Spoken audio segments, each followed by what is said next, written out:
a vinda de Cristo.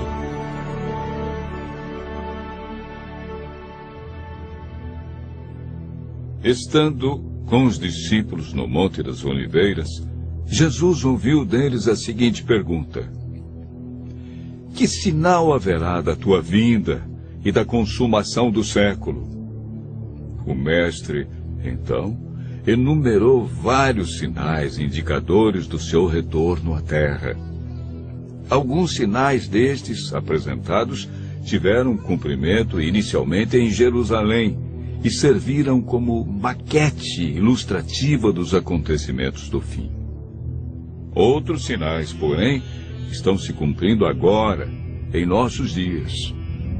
Todos os dias lemos e ouvimos nos jornais, rádio e televisão inúmeros acontecimentos. São várias as tragédias: terremotos, chacinas, roubo, enganos, crianças abandonadas, doenças, fome, guerras. O que diz a Bíblia sobre esses acontecimentos?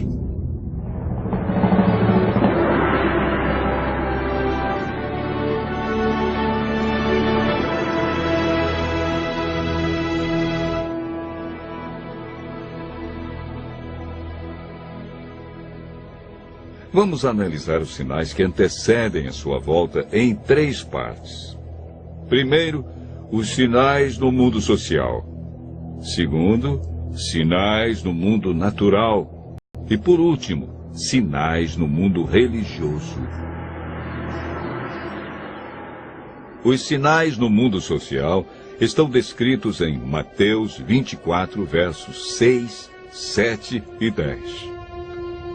Jesus profetizou que antes de sua volta, o mundo estaria envolvido em guerras, fome, nação contra nação, reino contra reino, traição e ódio entre as pessoas.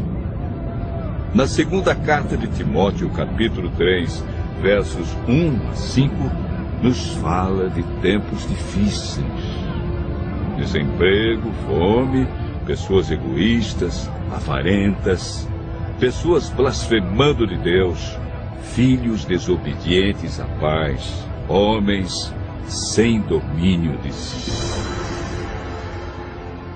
Esses sinais no mundo social são provenientes da obra de Satanás e não de Deus.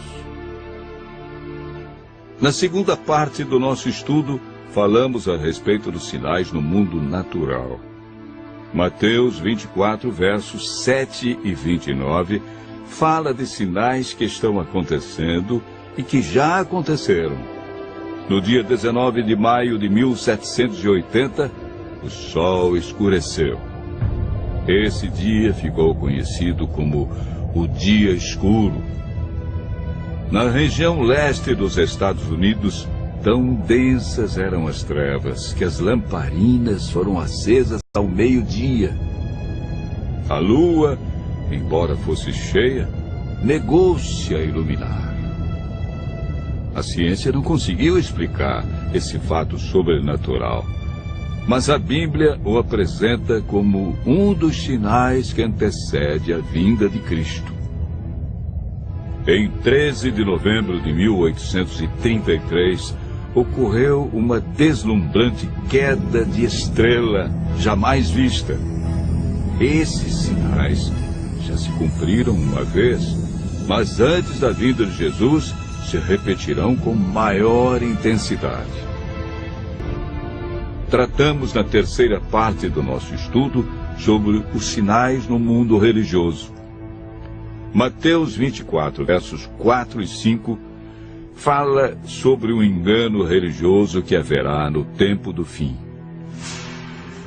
Mateus, capítulo 24, verso 11, refere-se ao aumento das religiões. Somente no Brasil existem mais de 1.500 religiões cristãs.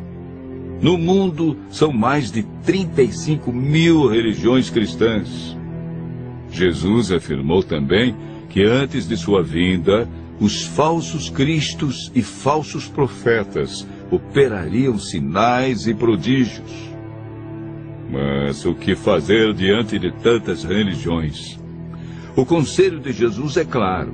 Ele diz: acautelai-vos para que ninguém vos engane, porque muitos virão em meu nome e enganarão a muitos. Segundo Pedro 2, versos 1 a 3, fala da atitude de líderes religiosos que são movidos pela ambição e acabam usando a religião, a Bíblia, milagres e o nome de Deus para explorar as pessoas que os procuram em busca de curas, sinais e prodígios. Outro sinal no mundo religioso é encontrado em Mateus 24, verso 14. Apresenta o sinal de Deus que indica que o fim realmente chegou. Esse sinal é a pregação do Evangelho do Reino em todo o mundo. O apóstolo Paulo nos fala em Gálatas, capítulo 1, verso 6, de um outro evangelho que parece ser bíblico, mas não é. Esse evangelho é o falso evangelho de Satanás, pois este sabe que pouco tempo lhe resta e está empenhado em difundir os seus terríveis enganos. O que devemos fazer para não sermos enganados diante de tantas religiões? Em 1 João, capítulo 4, verso 1, encontramos a resposta. A Bíblia nos orienta a provar se os espíritos provêm de Deus ou não, ou seja, comparar. Aquele que quiser fazer a vontade de Deus deve comparar a doutrina da Bíblia com aquilo que outros ensinam. Por que Deus manda provar? De acordo com Mateus 7, verso 15, o engano vem parecendo verdade. Vimos que os sinais preditos por Cristo estão todos se cumprindo, indicando que em breve todo o mal do universo terá seu fim. O que está faltando para Jesus voltar? Primeiro motivo: o Evangelho verdadeiro precisa ser levado a todo mundo.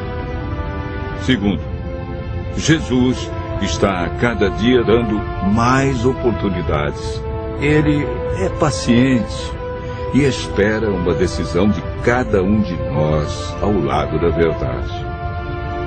Lucas 21, verso 28, declara que, ao começarem estas coisas a suceder, exultai e erguei a vossa cabeça.